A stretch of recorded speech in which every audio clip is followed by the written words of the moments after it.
भोजपुरी फिल्मों के power star Pawan Singh ने काराकाट सीट को लेकर दावेदारी अपनी ठोक दी है। हालांकि वो निर्दलीय चुनाव लड़ रहे हैं, लेकिन पहली बार उपेंद्र कुशवाहा, जो कि काराकाट से एनडीए के उम्मीदवार हैं, उनकी प्रतिक्रिया सामने आ गई है। हालांकि इस प्रतिक्रिया को डिकोड करना बहुत मुश्किल हो रहा है, क्योंकि ना सिर्फ सवालों को पत्रकारों के उन्होंने घुमा दिया, बल्कि जो जवाब दिया उस जवाब के जरिए आप भी ये समझने की कोशिश कीजिए कि उपेंद्र कुशवाहा आखिर कहना क्या चाहते हैं। उन्होंने कहा कि मैं साइंस का स्टूडेंट हूँ, कॉमर्स का सवाल आपने पूछ दिया है।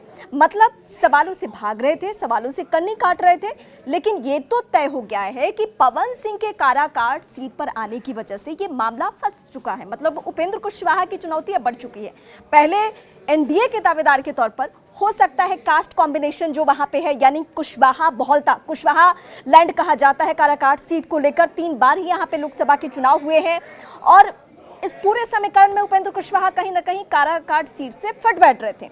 और हमने देखा कि काराकाट सीट को लेकर उन्होंने जो सारी कोशिशें की बीजेपी के सामने, वो कोशिशें रंग भी लाई और उन्हें काराकाट सीट मिल गई। हालांकि इस बीच कोशिश उनकी ये थी कि कोई और भी सीट मिल जाए, लेकिन बात जाकर बनी बीजेपी के साथ एमएलसी पर कि एक लोकसभा सीट, एक एमएलसी।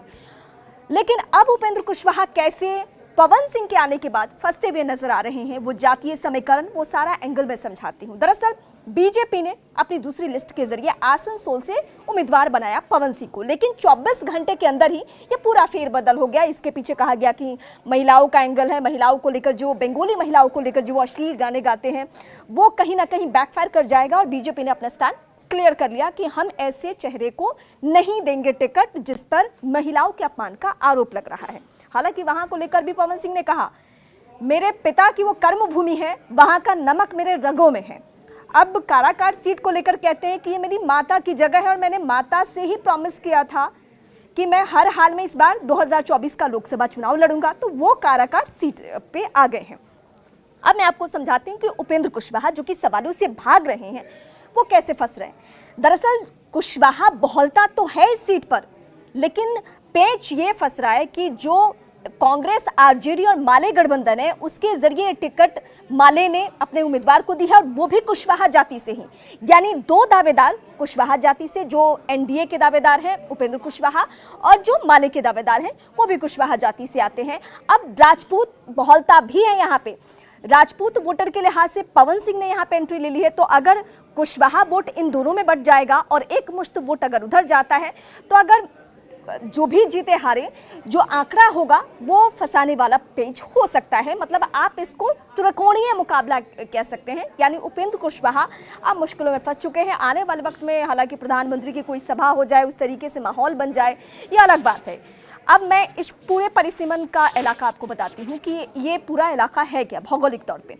दरअसल औरंगाबाद और सासाराम, जो कि भोजपुरी बेल्ट है, इन दोनों का कुछ हिस्सा काराकाट सीट में, और आरा से ये सटा हुआ है, जो पवन सिंह का गृह जिला है। तो मतलब आप कह सकते हैं कि पूरे समीकरण को साधते हुए वहां से उतारा जा रहा है। अब एक कुशवाहा समाज को लेकर एक और एंगल है, वो भी मैं आपको बताती हूँ। जब बिहार की सीटों का अनाउंसमेंट हुआ बीजेपी के जरिए, तो नाराजगी कुशवाहा समाज में आई कि सम्राट चौधरी, जो कि उप मुख्यमंत्री हैं, उनके होने के बावजूद बीजेपी ने दरकिनार किया कुशवाहा समाज को। अब ये कहा जा रहा है कि ये किसकी प्लान बी है कि उपेंद्र कुशवाहा वहां से दावेदार हैं, वहां से उम्मीदवार हैं, लेकिन पवन सिंह को उतारा जा रहा है। मतलब ये किसी का खेल हो सकता है कि कुशवाहा समाज को नीचा दिखाएं और उपेंद्र कुशवाहा हार जाए।